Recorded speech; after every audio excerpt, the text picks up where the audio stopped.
Hi there. Welcome back to Glory Hounds.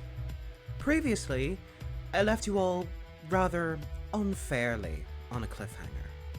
So, how about we rectify that today, shall we? Before we do, however, a word from our very obvious content warning. Glory Hounds, as always, is an 18+ gay furry visual novel. So please obey this very obvious content warning. If you are under the age of 18, please leave now. All else, stay only if you want to see these very gay, very animal people play around as superheroes. With that said, let's return to Glory Hounds, as read by Pink Wisp, the king of introductions. Lights, camera, action.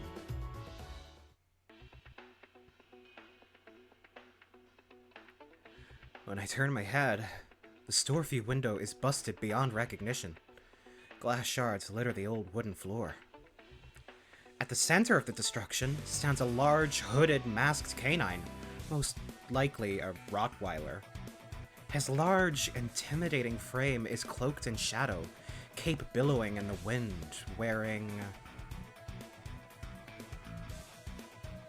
I don't know what he's supposed to be wearing, actually. It's somewhere between a pro wrestler getup, an elaborate cosplay, and a shameless gimp suit. Is that... neoprene?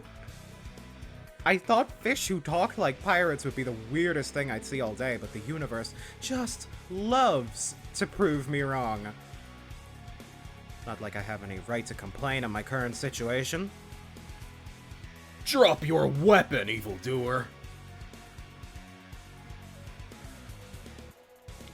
Who in blazes are you supposed to be? Pardon, matey, but the convention center is across the street. It's actually 2 blocks down, but you can't always expect accuracy in these kinds of situations.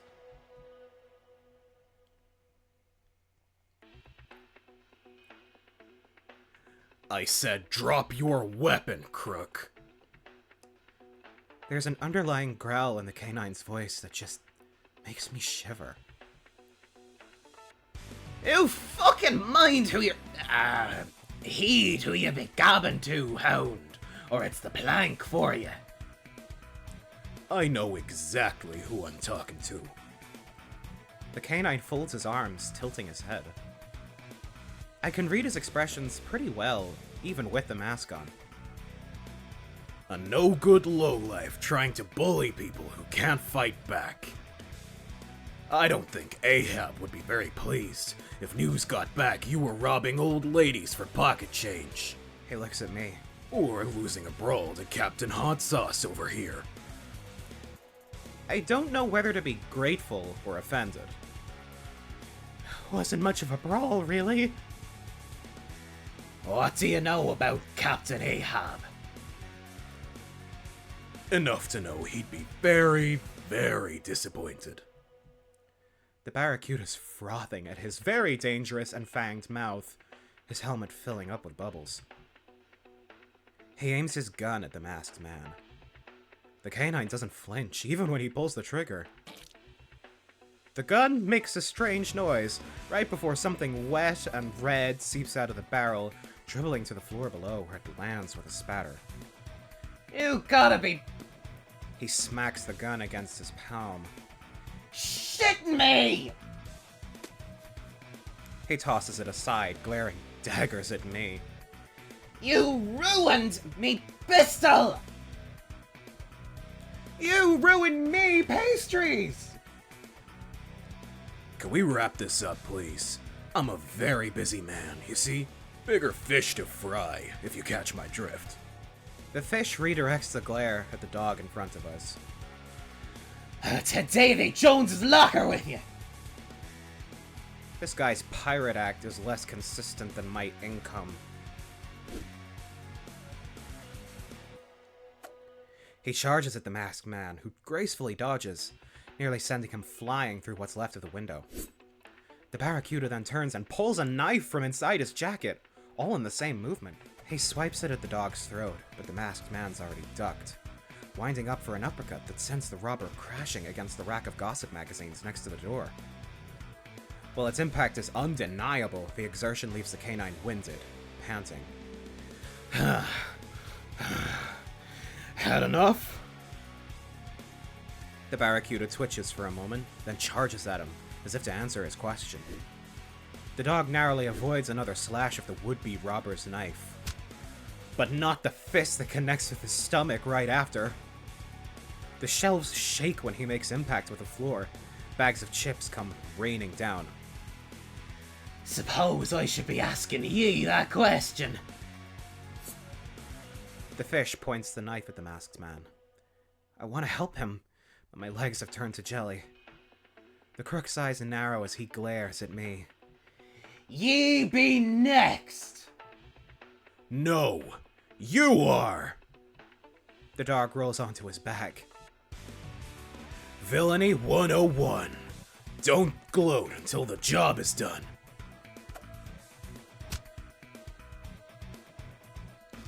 He kicks upwards, hitting the fish's hand, and the knife goes flying. Spot! My eyes meet the dog's, and I understand without him needing to explain. Putting my shoulder forward, I run as fast as I can towards the robber. Oh. I crash into him hard. Light as he is, he goes flying, falling out the broken window and onto the cold, wet street outside with a pitiful scream. He staggers to his feet, his once pristine jacket now covered in stains and spots, torn in more than a few places. You ain't seen the last of me, mutts. He gives me one final look before running across the street and jumping into the canal. The dog doesn't give chase. The feeling of relief that washes over me, knowing this experience is behind me, is almost euphoric. I did it. I really did it. I made a difference. That's what I thought. The dog turns his attention to me. I brandish the bottle at him out of instinct. It's almost empty at this point. With a quizzical cant of his head, he laughs. Loudly. Raising a paw, he takes a step closer. He smells of expensive cologne, with hints of lime and ginger. I like it. I'm not going to hurt you. What's your name?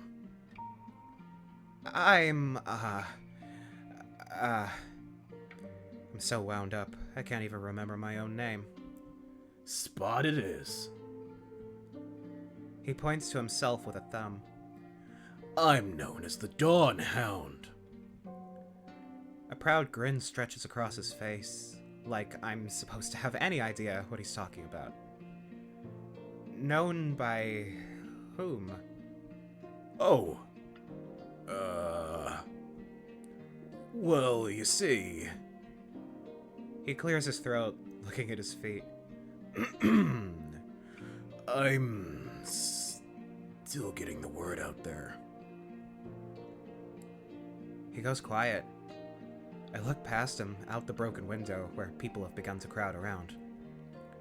You're not gonna go after him? Rest assured, he'll get what's coming to him. Ahab's men might be a slippery bunch, but they're not the brightest angler fish in the ocean. He flashes what looks like a very fancy wristwatch at me.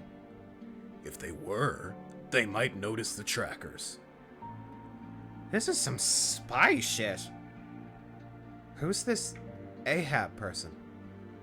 You've never heard of Captain Ahab, Scourge of the Saltwater? Can't say I have. Count yourself lucky.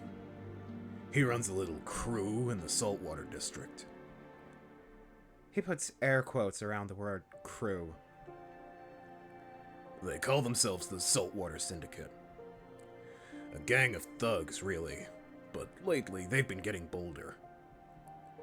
And the police? He shakes his head. Can't do anything, I'm afraid. No one knows exactly where his base of operations might be. Every safe house they've busted has been, well, a bust. But that's where I come in. I'm going to... He catches himself. I can't tell you any more than that. Confidential information. hero things. He says that, but his tail's wagging like crazy. I must be the first to ask about any of this.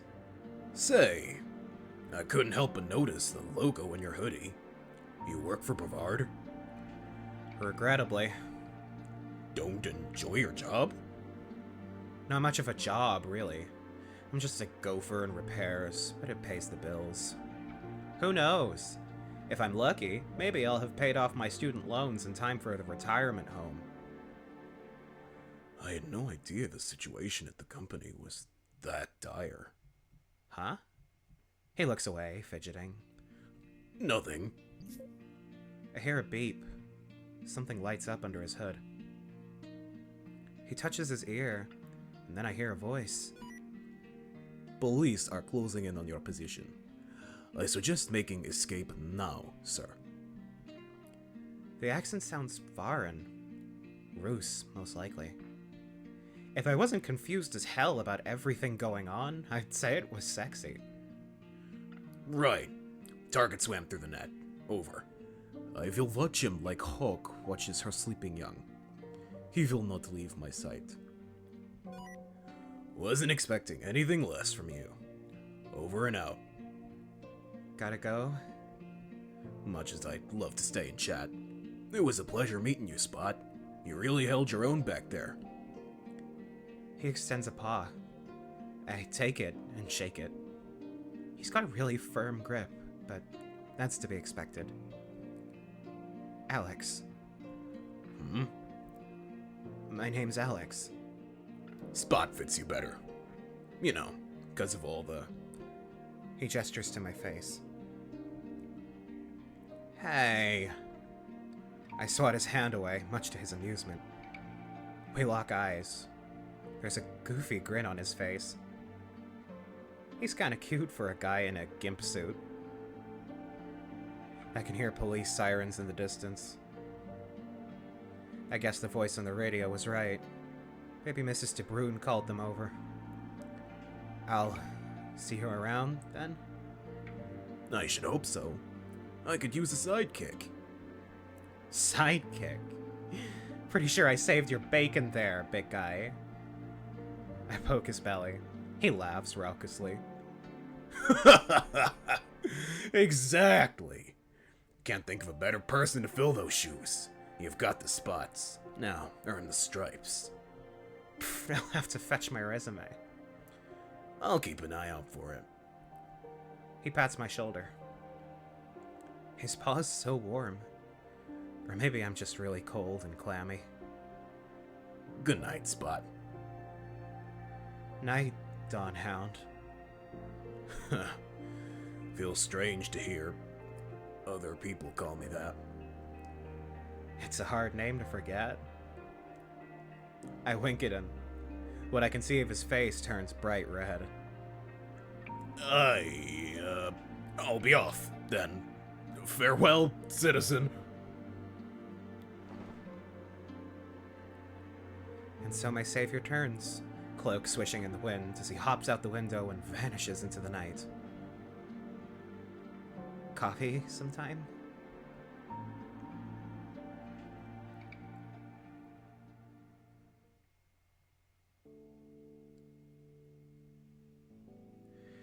Jesus Christ.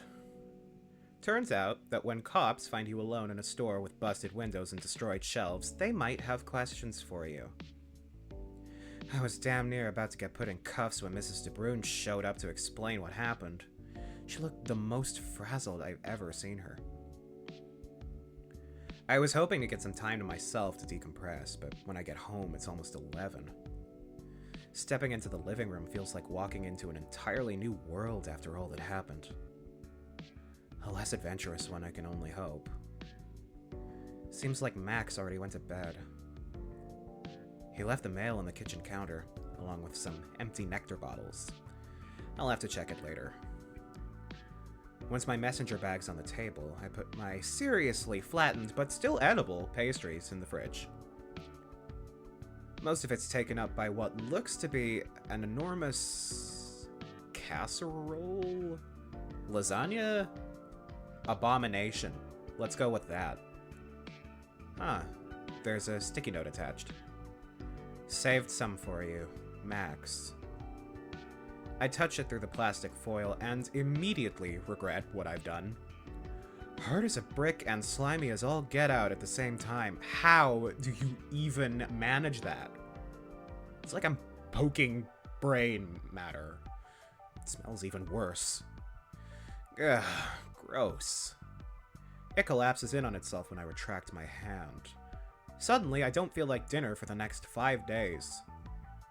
I try to ignore the abomination as best I can, and just go for a can of soda and a bowl of potato chips. The cornerstone of any nutritious diet. I shouldn't be having caffeine this late, but there's no one stopping me, is there? My usual spot on the couch secured, I stuff a handful of potato chips in my mouth. TV, turn on. The screen flashes to life, lighting up the room and almost incinerating my retinas in the process. Good evening, Alex DeRoy. The date is Friday, April 20th, 2035. The time is 22:56. What would you like to watch this evening? I shrug. Surprise me. Analyzing current emotional state. High stress levels detected. No kidding. Analysis complete. Selected programming will now commence.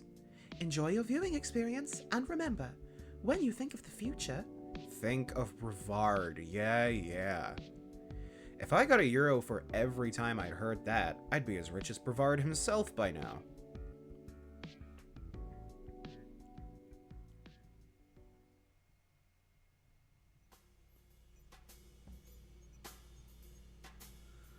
You really think he is the one? He faced an armed enemy, alone, without a moment's hesitation. I figured even you would be impressed. He caught common robber unawares and lived to tell tale. He was reckless, careless, lucky. Had it been real battlefield. Lighten up, sunshine. You're taking this even more seriously than I am.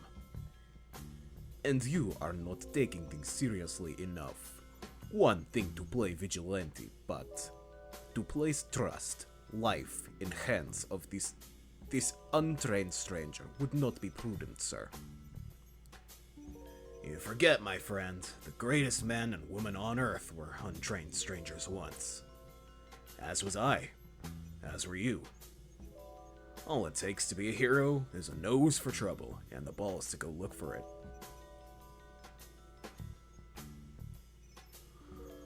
Alright, very well. We will see if he has potential. Knew you'd come around. I am not around. I am not even in vicinity. But I am intrigued, I suppose.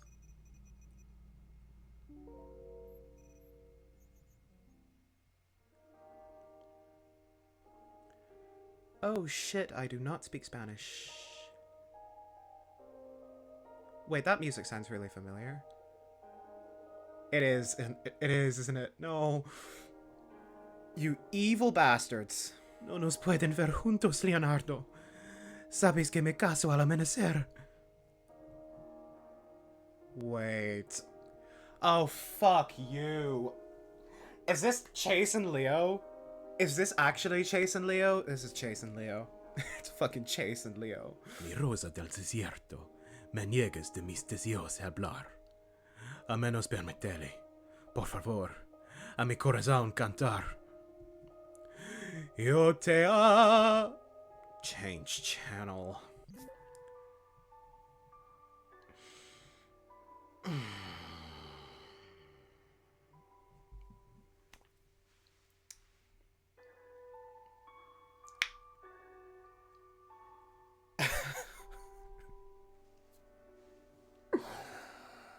Oh. You're walking thin fucking ice, Red and Silver. You are walking on thin ice. Thin fucking ice. Ow! Ow, my heart!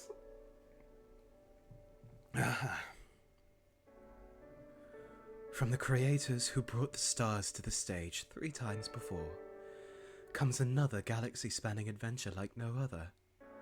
Adastra on Ice. Relive the change channel. Has this ever happened to you? I'd love to buy a car, but most models are so small. There's just no room for my neck.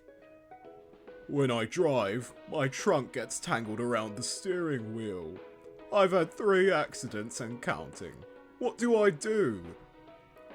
Brevard brings the solution to your doorstep with its patented change channel, please. And now for the local news. I'm about to change the channel again when Mrs. De Bruyn's storefront appears on the screen. A robbery in the Sweetwater district tonight was narrowly thwarted by 2 unlikely heroes. I swallow the potato chip I've been chewing on for a good while. I almost fall right off the sofa when I lean forward. The situation seemed dire for 63-year-old store owner Maria De Bruyn after a robber claiming to work for the Saltwater Syndicate forced her against the counter, holding her at gunpoint. It's the latest in a string of recent robberies claimed by the Syndicate. Police suspect... As it switches over to security footage, my phone lights up like a beacon. Willem's calling. Yeah? So, I'm watching the news.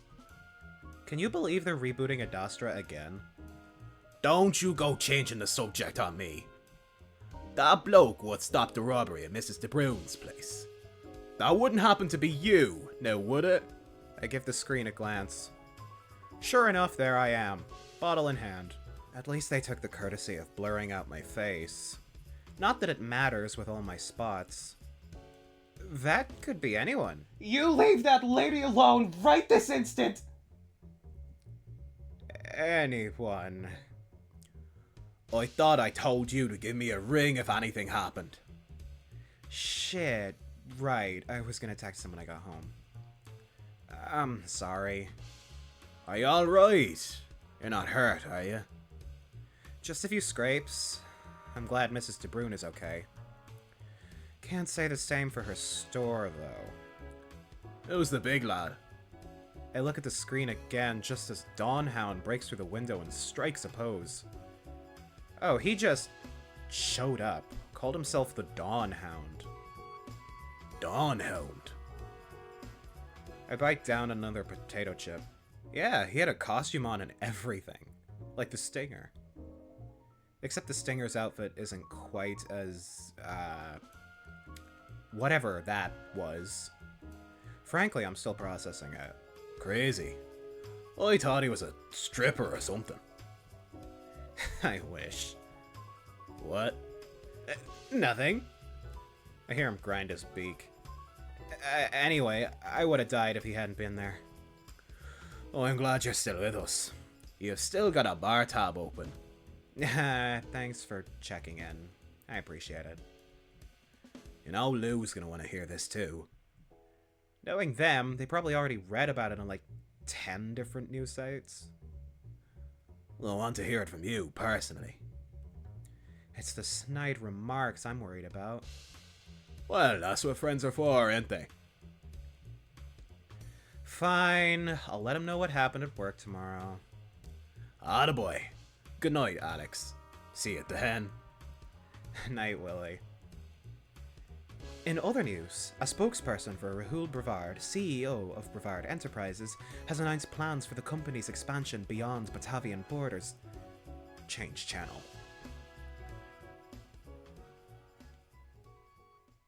I stretch and yawn, shutting my eyes for what feels like a blink. But I can't get my eyelids open again. This is weird. I wasn't sleepy at all 2 seconds ago. And the next thing I know, I'm somewhere else entirely. It's so dark I can't see my hands in front of my face. I can hear the sound of water dripping in the distance. The pattern is very irregular. I prick my ears up and hear another sound. A more rhythmic pounding against the ceiling right above me. It's softer, more distant, and it moves, back and forth.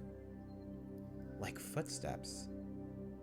I try walking, reaching out to see if I can maybe find a wall to follow, but all I find is more inky black void. Sniffing the air, I immediately retch. Smells like shit. No, worse. What is this place? Someone's basement? Someone's here at last, it seems. Who was that? Hard to talk while dry heaving. It's good to see you. I've been waiting for quite some time. The voice is coming from all around me, like it's inside my head. What the fuck? I try pinching myself. This is no dream. What do you want? You. Get in line. You misunderstand. That's an understatement. I don't understand anything. What are you? A ghost? Your behavior is unbecoming of you, Alex DeRoy.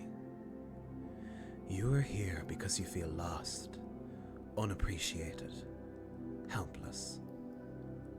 A ghost with a major in psychology. Great. There are many like you. The city has lost hope. But it is not completely without. Ah! Stop doing that! Stop talking through me! It needs someone to nurture it, someone to protect it. It needs you. The voice rings in my ear after it finishes talking. You will come here again when the time is right. The irregular dripping grows louder, as do the footsteps, until it's a cacophony of indescribable noise. Something shakes me and I lurch forward out of the darkness so fast it leaves me reeling and gasping, falling over. Buddy! Hey, buddy! Buddy! The ground underneath me is soft. It takes me a moment to realize it's a carpet. My eyes snap open. I didn't even know they were closed. A blurry shape hangs over my head. I recognize those bright colors. Max? I sit up. Banging my head against the coffee table and knocking myself flat again. Almost got another concussion there. Shit, you're really out of it, dog, dude. Hangover? What happened? You tell me, man. I walked in on you tossing and turning and moaning on the couch, and then you just fell off. Fucking hilarious. Wish I'd recorded it. I rub my eyes. My head hurts like hell. And I don't know whether to blame the coffee table or the nightmare.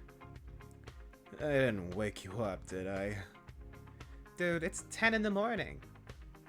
You're up before noon? Have to start making an effort if I want to get through an entire season of Pretty Bunny Angel Heart a day, my guy. I have a lot to catch up on. I look at the crushed potato chips scattered all around me. Shit, what time did you say it was? 10? Oh no. Shit!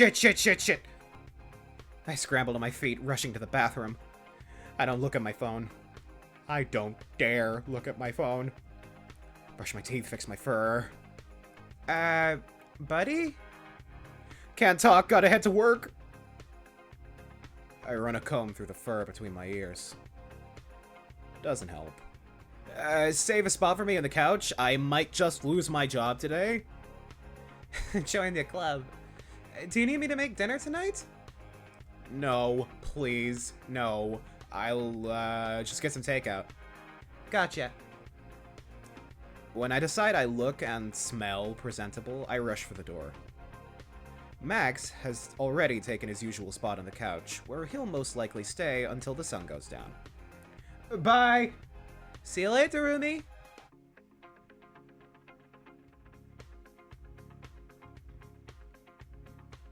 Excuse me, passing through.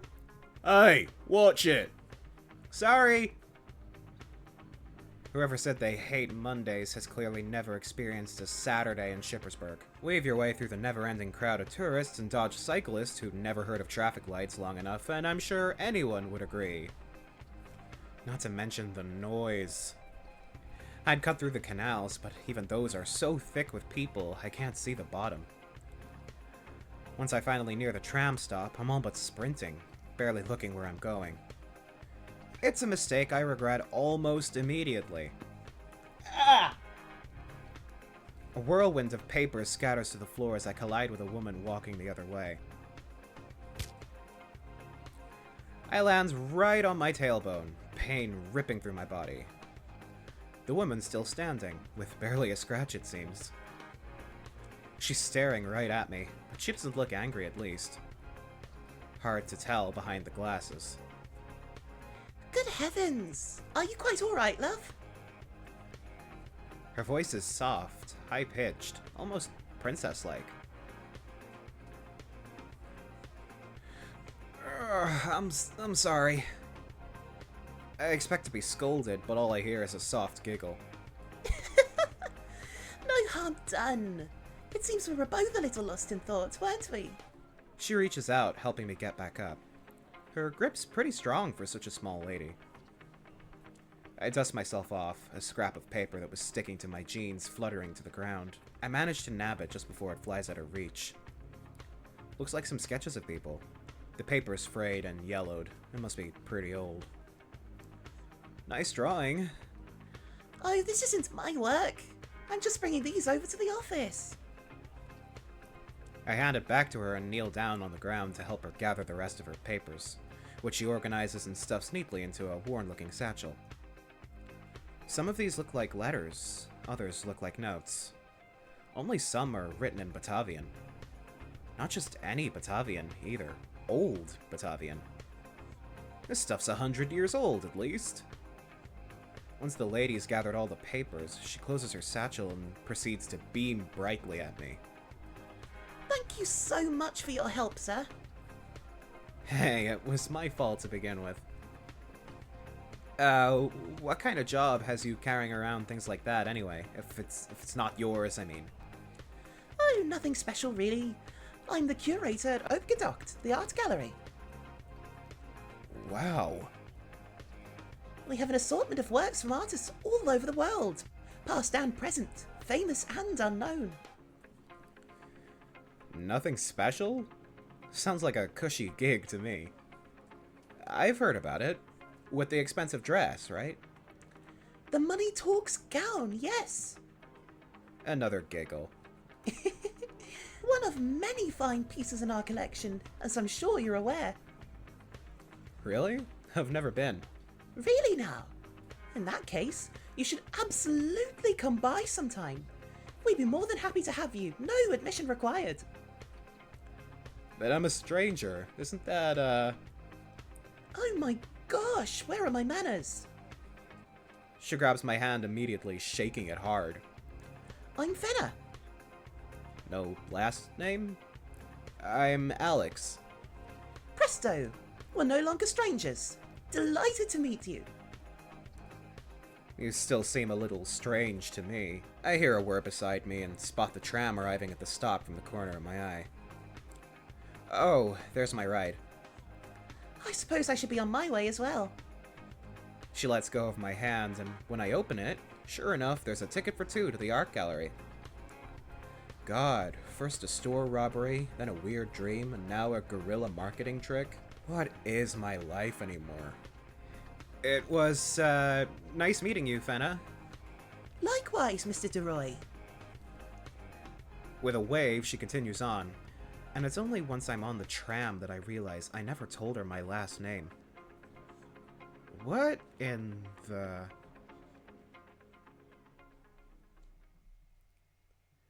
By the time I step off the tram and get to the office, I'm already tired, out of breath, and more than a little icky.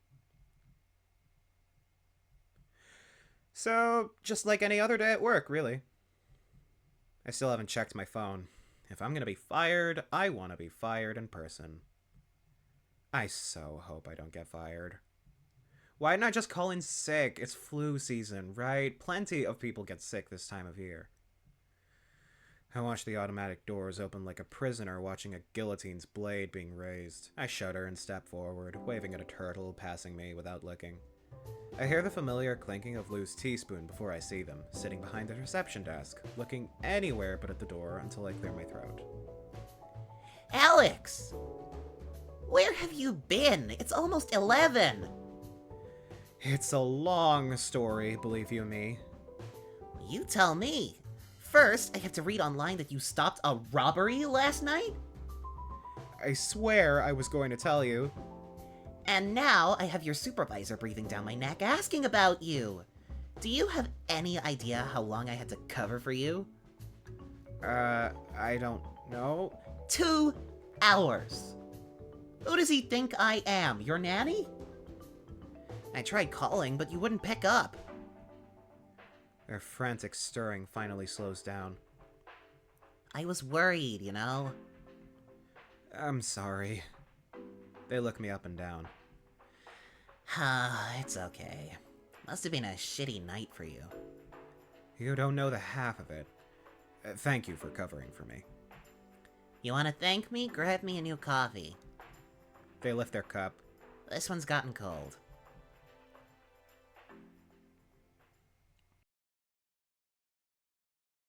This is it. I've passed this office 1,000 times before, but in my 10 years of working here, I've only been in once. I was usually on time, until today. Mostly well-behaved, until today. Typically wore the uniform, until today. Alright, no other choice. I go in expecting the worst. It turns out even that was optimistic. A few minutes of verbal abuse later, and I find myself in the hallway again.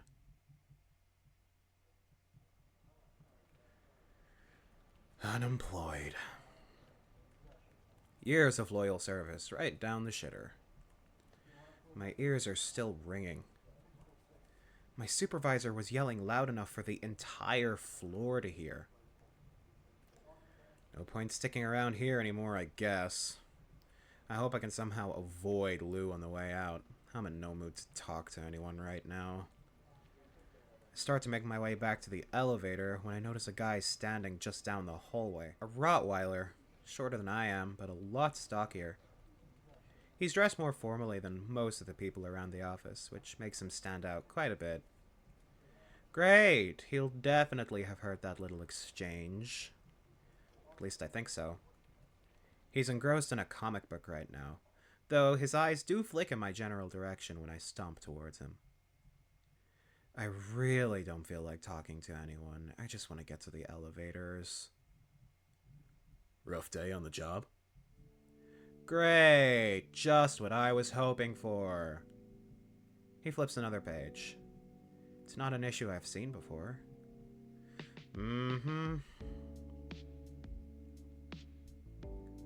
Wanna talk about it? I feel like I know that voice, or rather, I feel like I should know that voice, but I'm so frazzled I can't recall a thing. Not really, no.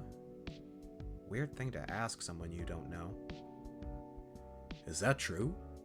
From what I can hear out in the hallway, it got pretty heated in there. Of course he heard it, as if this morning hasn't been humiliating enough already. I got fired, okay. Happy now? He finally looks up from the comic, eyebrows furrowed. Fired? I wasn't expecting. I mean, I'm so sorry. Yeah, so if you don't mind, I'm just gonna go home. Shop for a box of tissues and a bucket of ice cream along the way. Maybe 2 buckets. I think they're on sale this week. Ah, right. Well, don't let me keep you. He does a little curtsy, comic book in hand. I only feel slightly mocked. I'll see you around, Spot. Spot? His voice sounded a little different that time. Almost like...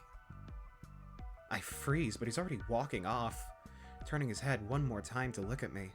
If you're free the rest of the day, might I suggest visiting Upgeduct? They have a stunning new collection on display that could really turn a bad day around. What? He turns the corner. Hey, wait! I try to follow him, but he's nowhere to be seen. He called me Spot. Surely he couldn't be. Was he the guy from last night? Nothing in that conversation made sense. He looked like he was waiting for me, but how did he know I'd be here? And at this time? I did tell that Dawnhound character I work in repairs at Brevard, but why would someone like him come here just to gloat about me getting canned? All he did was give me a clumsy, cryptic message. Turn a bad day around. I fished the ticket Fenna gave me earlier out of my pocket. It looks normal enough to me. I turn it around in my palm. There's something handwritten on the back. I hadn't noticed it before, with all the commotion and the getting fired from my lifelong job, but it's definitely there. It's an address in Shippersburg, but not one I know off the top of my head. Somewhere in the Freshwater District. It's underlined with a fancy signature and 2 words. Signed D.H. Dawnhound. So, definitely the masked gimp suit vigilante. I'm not seriously contemplating going to an address scribbled on the back of a card given to me by a total stranger, am I? I look at my supervisor's office door. Right. Nothing left to lose, anyway. But first, I better stop by reception. Maybe Lou knows something. Company gossip rarely gets past them.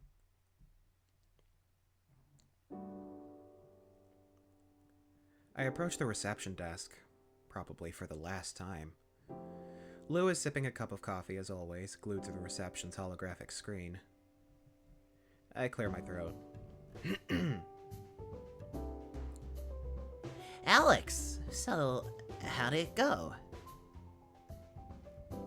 Let's just say we can hang out a lot more from now on, because my schedule's completely clear for the foreseeable future. They frown. I'm so sorry, Alex. I tried to smooth things over as best I could. Don't know what I'm gonna do now. I can help you look for job postings later, if that helps. There's plenty of people in the city who could use a hand. I'll take just about anything. Even your desk job offer. That desperate? Very. We'll see. How about I take you out on a night in the town? Just the 2 of us. Thanks, Lou. That sounds great. And we'll go see that musical. That sounds less great. They laugh. What about your kids? I'll get my sister to watch them for a night. Shouldn't be a problem. I'll give you a call later. Just take it easy for now. I notice I've been getting sidetracked. Actually, there's something, important I wanted to ask you. Lou's ears perk up. A dead giveaway. They're hungry for some juicy news.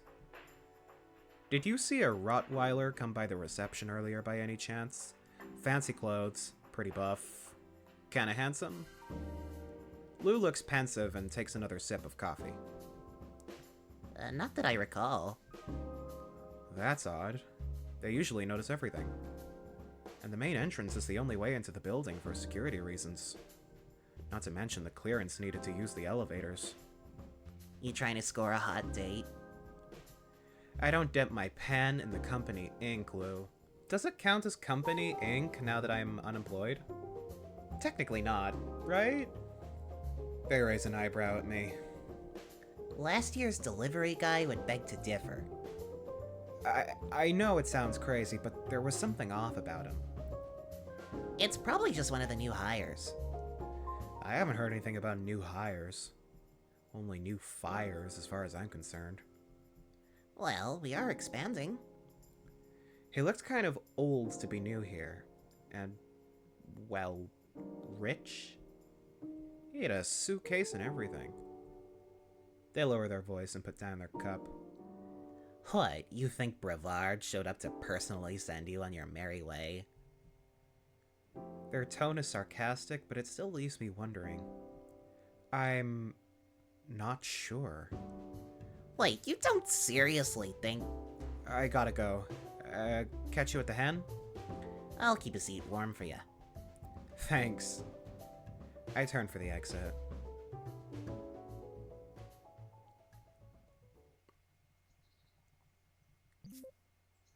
Turn right, and your destination will be on your left. I'm pretty far from civilization now. I mean, I'm nearing city limits. Nothing but farmland out this way. There weren't even any train or tram stops nearby either. I had to walk for 30 minutes just to get here. And for what? I don't see anything even remotely resembling a hero's hideout here.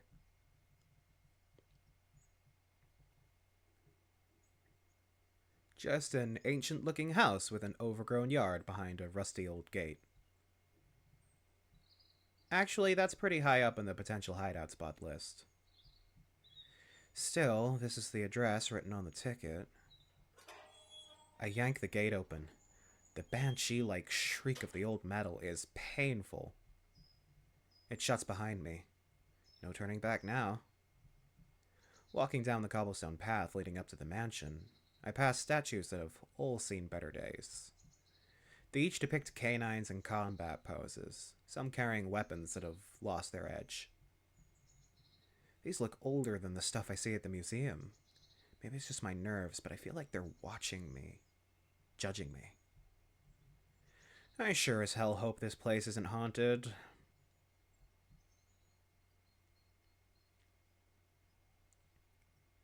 I reach the front door, which looks like something straight out of a historical drama.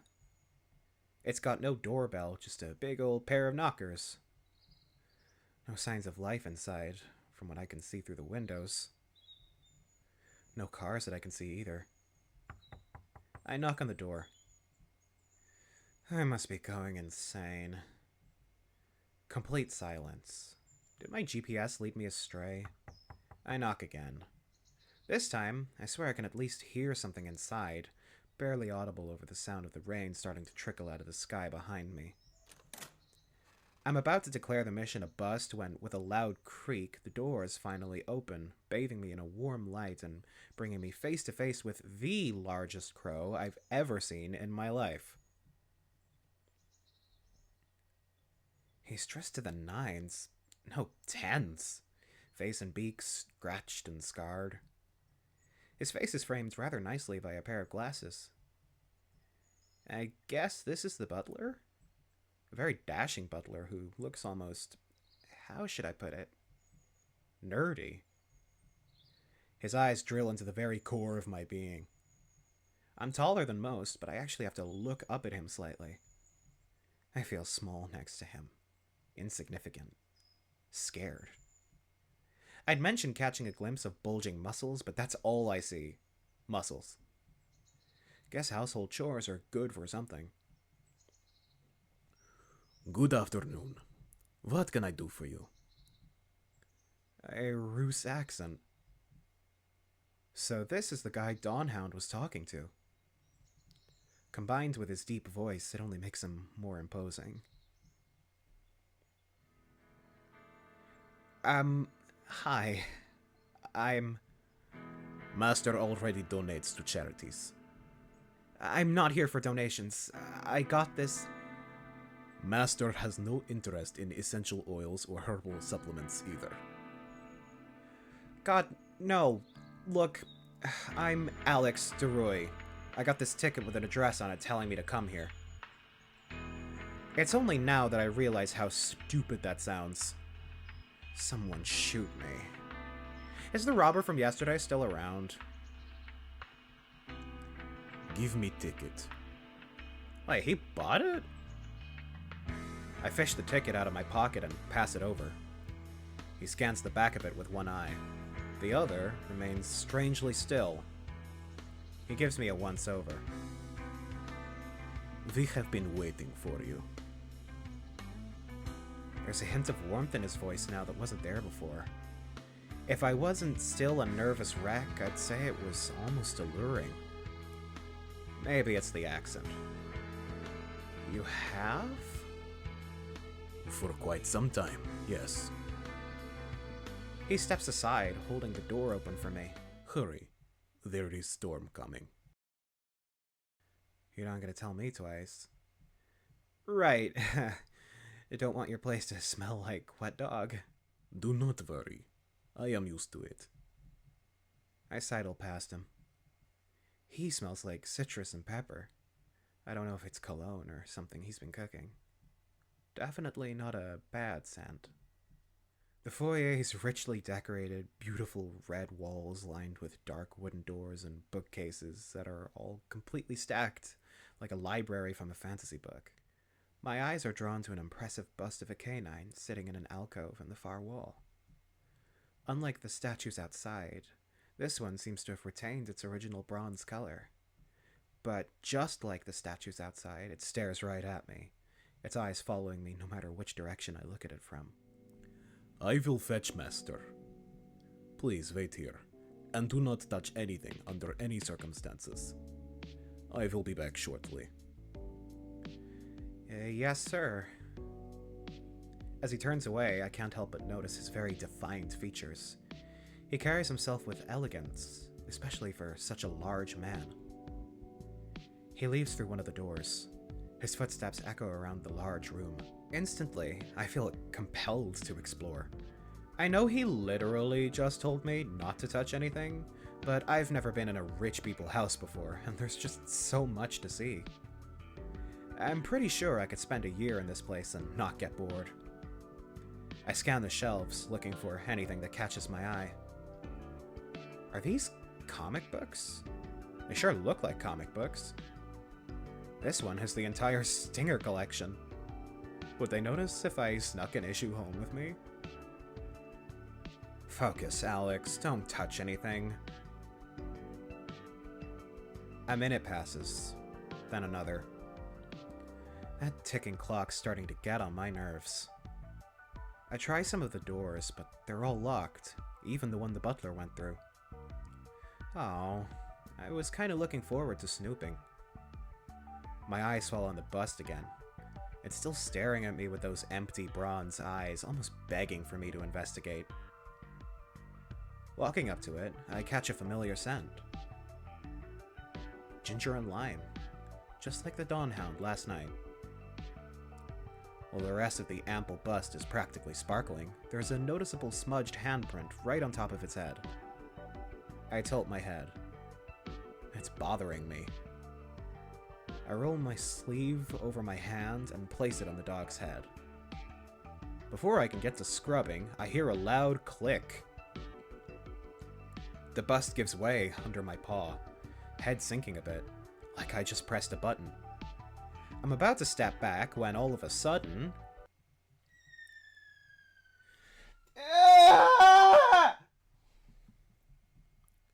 The floor drops under me. I try to stop myself, but I've built up too much momentum. The chute-like structure evens out into a slide, and I'm hurtling down at maximum velocity. I keep screaming, but after a while, there's no air left in my lungs. These have been the worst 24 hours of my entire life. By the time I hit a soft surface at the bottom, I'm all but traumatized, eyes still shut tight.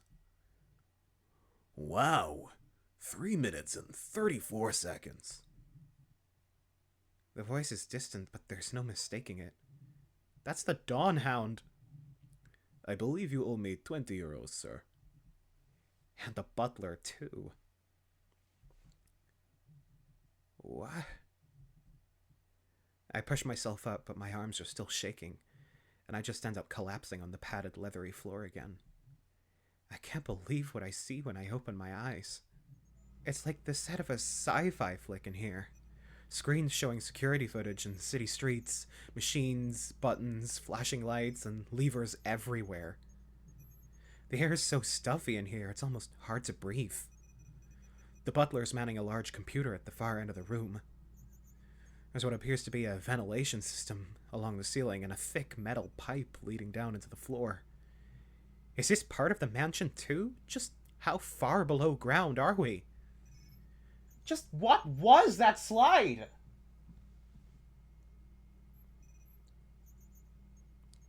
Need a hand spot? I'm so distracted, I don't notice the fuzzy brown hand reaching out to me. I look up at its owner. Come to think of it, I feel dumb for not recognizing him at the office earlier.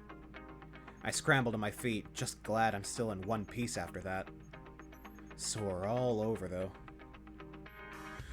You probably have a lot of questions. A few thousand at least. Yeah, a couple. What the hell is going on here? And I'd be more than happy to answer them. At least someone's tail is wagging. Okay. Who are you? Why, I'm known as the Dawn I mean, who are you really? Right. I suppose I haven't properly introduced myself yet. The butler swiffles his swanky office chair around. I advise you not to divulge any unnecessary information, sir. Christ's sake, Milo, he deserves to know. The name's Rahul. Rahul Brevard, CEO of Brevard Enterprises. The sparkling ray of sunshine over there is my butler, Milo Drozdov. Right,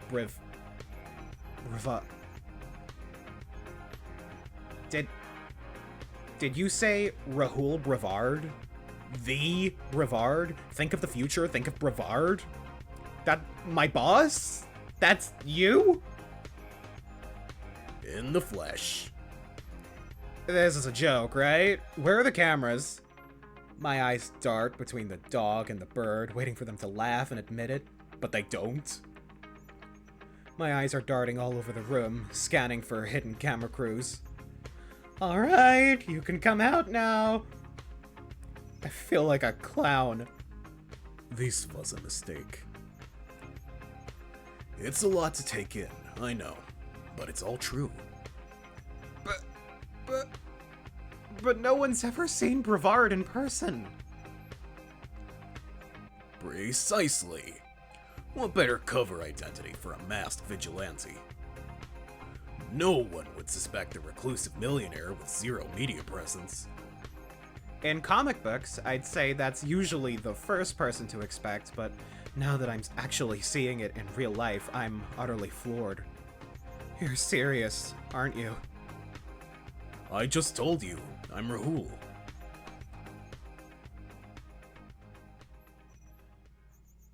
He laughs and then notices I'm not joining him and stops. Behind him, the butler, Milo, rubs his beak with a groan. Yes. Quite serious. Tough crowd. Does this guy think he's a comedian or something? I can't take this anymore. This isn't funny. I traveled halfway across the city to some mansion that can't decide if it's fancy or dilapidated. Then I tumbled down a magic slide into an overgrown basement with security screens everywhere that apparently belongs to one of the richest people in the city, my former employer, who apparently fancies himself a pro wrestler / crime fighter at night and sends me on a breadcrumb trail to this secret lair of his. My gestures are as wild as my mind is. And you're acting like we've just had a casual job interview at the office. What the hell is this? I've had the worst day of my life, and before I can continue my incoherent blathering, the Rottweiler puts his paw firmly on my shoulder. He's strong. The look in his face is serious now. Alex, please calm down. There's kindness and concern in his eyes. I'm sorry. This is probably a lot to take in. I hadn't quite considered that this must all be very unusual for you. Well, that's an understatement if I've ever heard one. I nod. His face softens back into a smile, though not as goofy as before. But there is a reason for everything, I promise. Just hear me out. I feel like I'm about to cry. I take a deep breath. All right, Mr. Brevard. No need for formalities. Rahul, what is this place?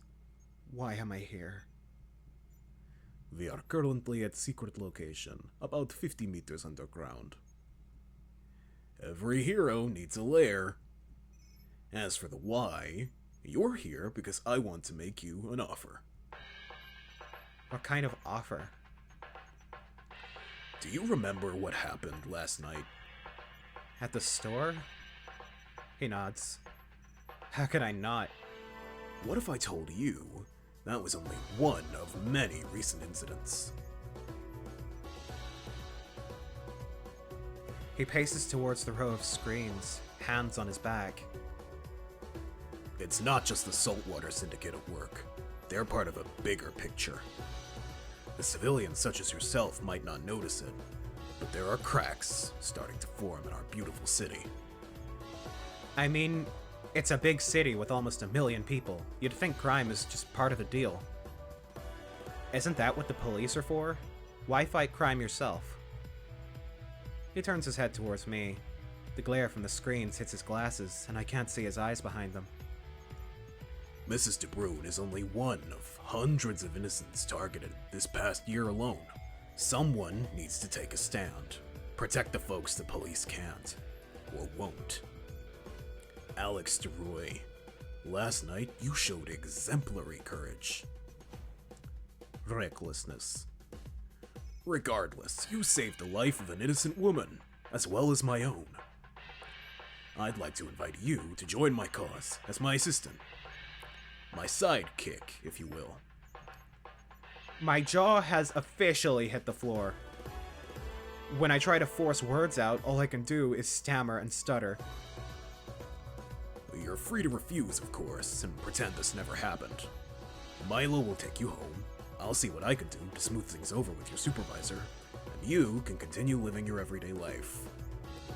But is that what you want? Or would you rather be part of something bigger? He turns back to me, a hand extended. I look down at it, then back up at him. He's got the same goofy grin on his face as he did last night. Something bigger.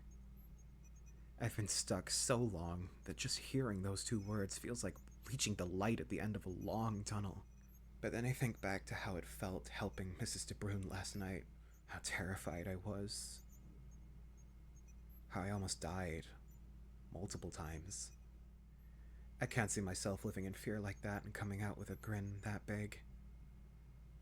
Why did I come here in the first place? I bat his hand away. His face falls.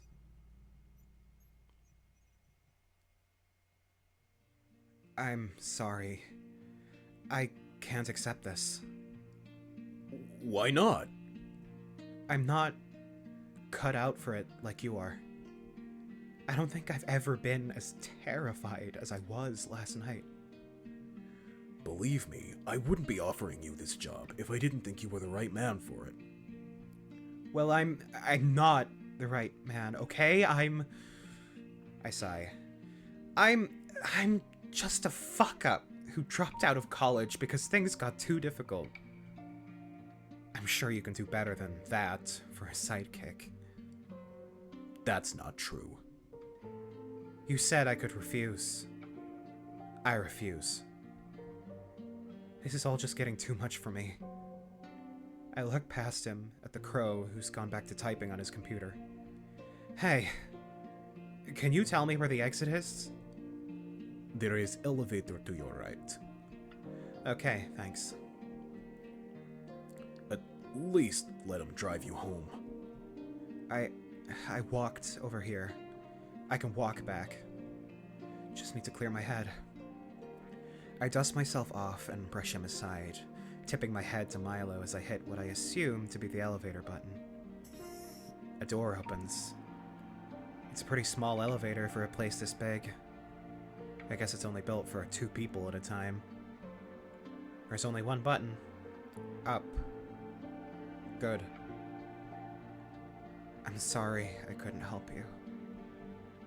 I step inside. Spot. The doors close.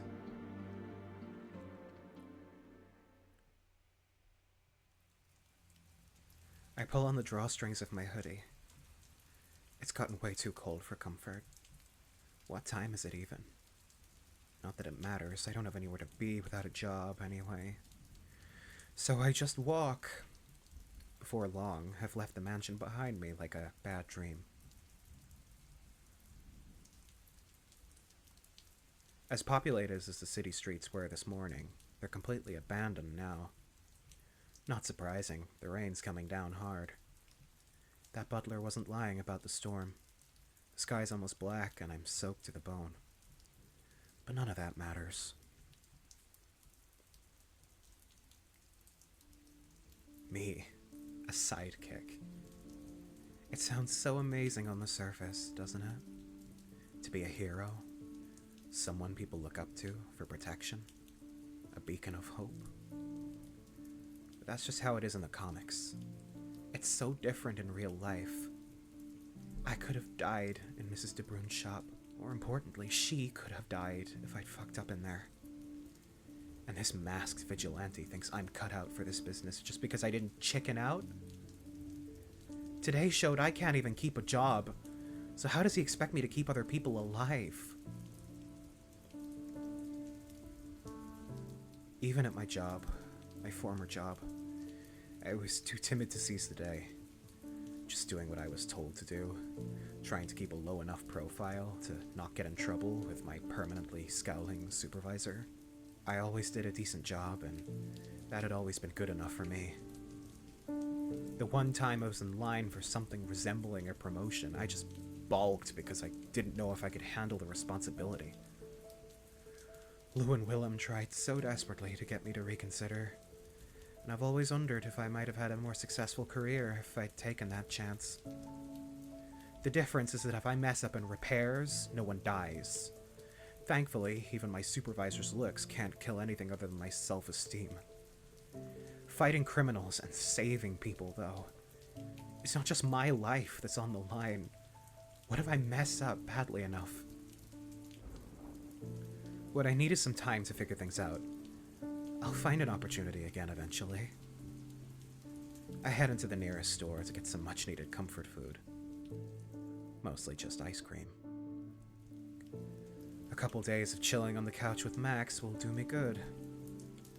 A hero's life is probably overrated anyway. But what if this is my one chance at a better life?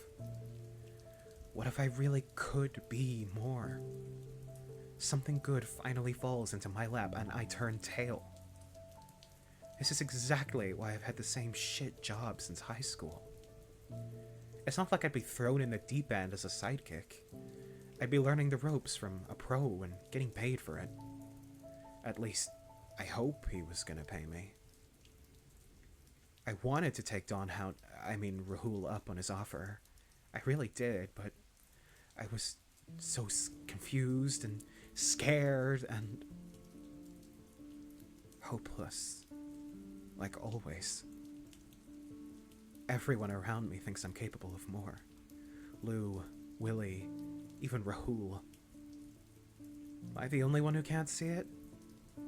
Do I have it in me to take that big of a leap of faith? My mind continues to wander, wondering if I'd made the wrong call. Wondering if I'll ever have a chance like this again. If I'll ever even have a job again. If anyone would even care. Fuck! I say it loudly, almost shouting it into the void.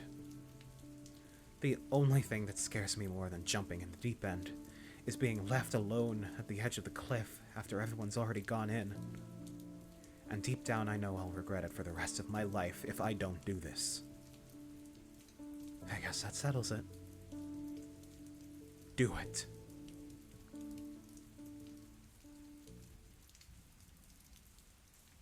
I'm going back.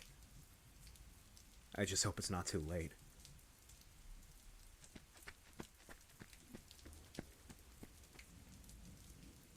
The mansion looks even creepier than before, with all these dark clouds hovering up above. Lightning cracks in the distance as I open the rusty old gate. It gets stuck in the mud, leaving only a tiny space for me to slip through. The statues along the path seem to actually, honest to God, turn their heads as I walk by. At this point, I'm pretty sure they've got cameras installed on them. Or maybe I'm on the brink of a major meltdown. I hurry to the front door, slipping and sliding over the wet cobblestone. Hello? I bang on the door. It's me! Alex! Open up! No answer. Please!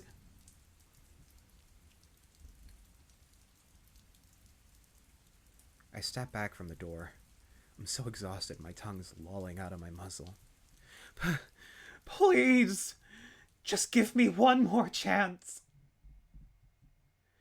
I hear a laugh coming from behind the door, and then it finally opens. After being outside in the dark for so long, the bright light coming from inside practically blinds me. Milo stands in the doorway. He regards me with what looks like a scowl. I can't really tell emotions when it comes to beaks. 40 minutes and 36 seconds. His expression softens, and he steps aside, holding the door open. Less than hour. I believe you owe me another 20 euros, sir. Rahul comes into view with folded arms and the toothiest of smiles. I can't help but smile back at them. A small price to pay. Welcome home, Spot. Or should I call you Dusk Hound? Dusk Hound? Came up with it while you were gone. He is very proud of it. Didn't hear any ideas from you, smartass. Only because it is difficult to match creative genius such as yourself, Master Brevard. Sounds good to me. Really? Really? I mean, it is only the opposite of dawn. There are other options to consider. Yeah. Dusk Hound it is. Well, Dusk Hound, fancy a cup of coffee? Milo just put some on. I'd like that a lot. I, brought ice cream.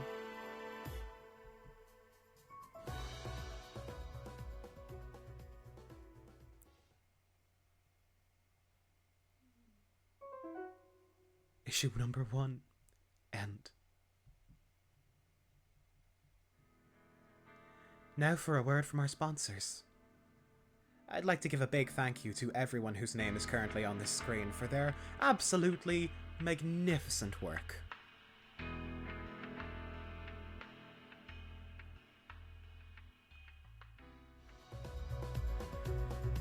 Well, so ends issue number 1 of Glory Hounds. And oh my god, it was absolutely mag to the fucking nificent. Wow. Wow, I actually have no words. I really have no words. So, all I'll say on the matter is, thank you all so much for watching this episode of Glory Hounds. Please go and support the creators. I'll be leaving links in the description, as I usually do, to the places where you can go and support the project, and the writers, and Echo Project at large, and me. Although, to be honest, putting my own name among these people feels incorrect. But that is enough rambling out of me for now. This has been Pink Wisp, reading Glory Hounds, and I'll see you all in the next one. Take care.